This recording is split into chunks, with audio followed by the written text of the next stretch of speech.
di tubulus contortus proximal, hasilnya berupa urin primer atau disebut dengan filtrat tubulus.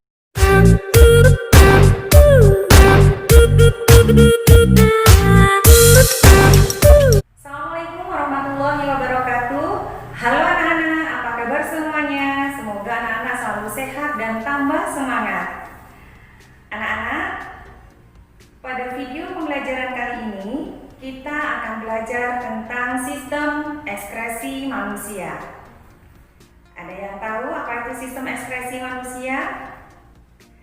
Anak-anak, coba anak-anak bayangkan, bagaimana jika banyak sampah menumpuk di dalam kamar kalian? Apa yang akan anak-anak rasakan? Pasti bau, sumpek, kotor, dan bahkan menjadi sumber penyakit. Lalu, apa yang harus anak-anak lakukan agar kamar anak-anak tetap menjadi nyaman dan tidak menjadi sumber penyakit? Ayo, apa coba yang harus kita lakukan? Ya, tentu saja harus membersihkan kamar dan membuang sampahnya, kan? Anak-anak, begitupun dengan tubuh manusia. Tubuh perlu membuang sampah agar tetap sehat. Pembuangan sampah dari dalam tubuh ditunjukkan pada beberapa proses, seperti pengeluaran keringat, pengeluaran urin, pengeluaran gas karbon dioksida dan uap air, serta pengeluaran urea dan cairan empedu. Proses tersebut mengeluarkan zat sisa dari dalam tubuh, merupakan sisa dari proses metabolisme yang sudah tidak dibutuhkan, supaya tubuh tetap sehat dan tidak meracuni organ lainnya, bahkan bisa menyebabkan kematian. Nah, proses pembuangan zat-zat sisa dari dalam tubuh inilah yang kita kenal sebagai sistem ekskresi, yang melibatkan beberapa organ tubuh seperti ginjal, hati, paru-paru, dan kulit. Ginjal mengeluarkan urin, hati mengeluarkan zat sisa berupa empedu, urea, dan amonia. Sedangkan kulit, tahu anak-anak kulit mengeluarkan apa? Ya, kulit mengeluarkan keringat. Yang terakhir organ ekskresi adalah paru-paru. Paru-paru sebelumnya anak-anak sudah mengenal dalam sistem pernafasan manusia. Karena paru-paru mampu mengeluarkan karbon dioksida dan uap air, maka paru-paru juga masuk dalam sistem ekskresi. Anak-anak, pada video pembelajaran kali ini kita akan membahas tentang struktur dan fungsi ginjal serta proses pembentukan urin. Sudah siap menyimak video pembelajaran ini, anak-anak? Kita mulai dengan struktur dan fungsi ginjal.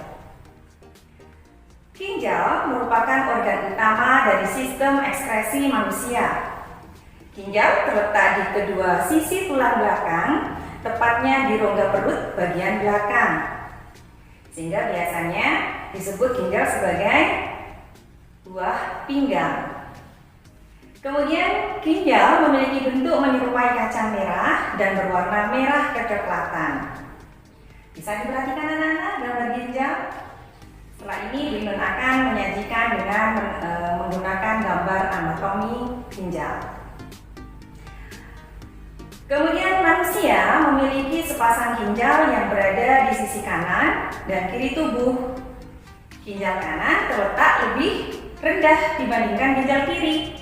Kenapa? Karena ginjal kanan berdekatan dengan hati. Bagaimana anak-anak, sudah bisa menyimak? Baik, berikutnya adalah fungsi ginjal. Tahukah anak-anak apa itu fungsi ginjal? Ginjal berfungsi untuk menyaring zat sisa dari makanan, obat-obatan atau racun yang terdapat di darah. Ginjal juga berperan mengendalikan keseimbangan cairan dan kadar elektrolit dalam tubuh. Jika tubuh kelebihan garam atau mineral, maka ginjal akan membuangnya. Nah, anak-anak, zat sisa yang terkumpul dalam ginjal nantinya akan dibuang keluar tubuh dalam bentuk urin. Nah, bagaimana proses pembentukan urin dalam ginjal? Nanti Ibu akan jelaskan pada tayangan berikutnya. Tapi sebelumnya, silakan anak-anak perhatikan tayangan berikut ini tentang bagian-bagian ginjal. Bagian-bagian ginjal. Kita lihat di sini ada bagian-bagian ginjal yang terluar. Ini kita sebut dengan korteks renalis atau biasa disebut dengan kulit ginjal. Kemudian bagian yang kedua adalah sumsum ginjal atau medula renalis, bagian berbentuk mahkota. Kemudian ada rongga ginjal yang ini. Nah, rongga ginjal atau biasa disebut dengan pelvis renalis. Di ginjal kita lihat di sini banyak sekali terdapat pembuluh-pembuluh darah. Ini adalah pembuluh arteri yang membawa darah masuk ke ginjal. Nah, anak-anak bisa perhatikan di sini di bagian kulit ginjal banyak sekali serabut-serabut yang berwarna merah ini. Ini yang kita sebut dengan nefron. Nefron yaitu unit penyaring darah. Di sini terdapat berjuta-juta ribu nefron. Di materi sebelumnya sudah dijelaskan bahwa nefron ini memiliki bagian-bagian. Nanti selanjutnya Bu Inun akan nampakkan dengan gambarnya. Kita lihat anak-anak, pelvis renalis ini berhubungan dengan suatu saluran keluar dari ginjal. Saluran ini kita sebut dengan ureter. Ini nanti akan dilanjutkan ke kantung urin, kemudian ke uretra. Baik, selanjutnya kita lihat bagian dari nefron yang ada di kulit ginjal. Ini adalah ginjal. Kemudian seperti Ibu Inun jelaskan tadi, di bagian dari korteks renalis, bagian kulit ginjal banyak sekali terdapat nefron. Satu nefron, ini gambarnya, ini adalah satu nefron terdiri dari bagian glomerulus, ini yang berwarna merah.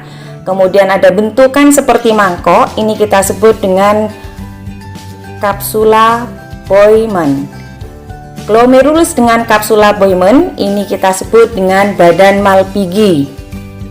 Kemudian bagian kedua dari nefron adalah tubulus. Tubulus itu kalau dalam bahasa Indonesia disebut dengan saluran. Saluran yang panjang, di sini ada saluran yang dekat dengan badan Malpighi, ini kita sebut dengan tubulus contortus proximal. Kemudian ini ada tubulus contortus distal. Ini adalah tubulus collectivus atau saluran pengumpul. Nah, antara tubulus contortus proximal dengan tubulus contortus distal ini dihubungkan oleh saluran kecil yang memanjang, kita sebut dengan saluran leher angsa atau lengkung Henle. Nah, ini anak-anak, ini adalah bagian dari nefron yang berperan sebagai unit penyaring darah yang terdapat di bagian kulit ginjal. Sudah bisa dipahami anak-anak? Baik, berikutnya di ginjal dengan adanya nefron, maka di sini dapat terjadi proses penyaringan darah yang hasil akhirnya adalah urin. Kita lihat bagaimana prosesnya. Proses pembentukan urin. Di mana terjadinya anak-anak? Ya, terjadi di nefron. Ini adalah gambar dari penampang nefron yang ada di kulit ginjal. Proses yang pertama dari proses pembentukan urin adalah proses filtrasi. Apa itu filtrasi? Filtrasi adalah proses penyaringan zat-zat sisa metabolisme yang sudah tidak diperlukan lagi oleh tubuh. Terjadinya di sini, di glomerulus. Di sini terjadi penyaringan darah.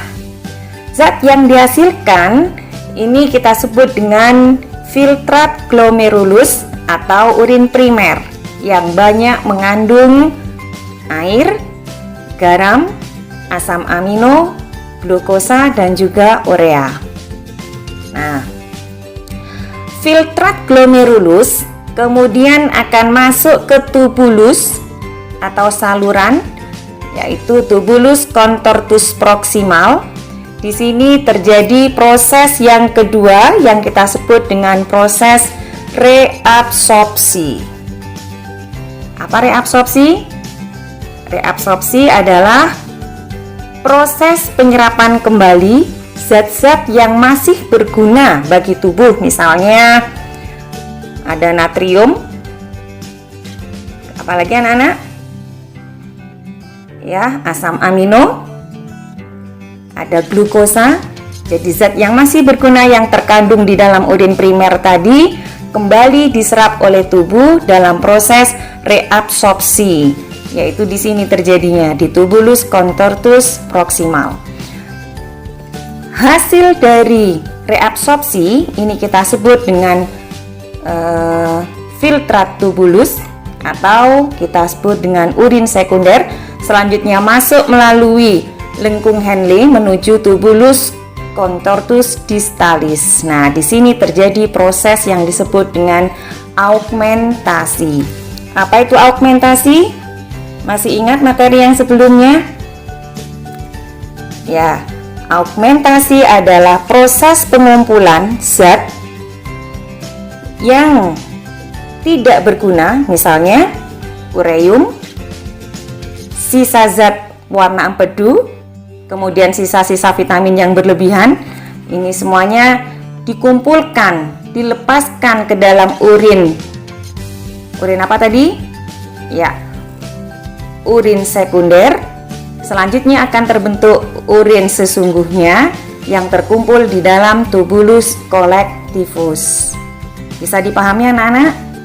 Baik, coba kita rangkum sekarang. 3 proses pembentukan urin yang terjadi di nefron. Yang pertama adalah proses filtrasi terjadi di glomerulus.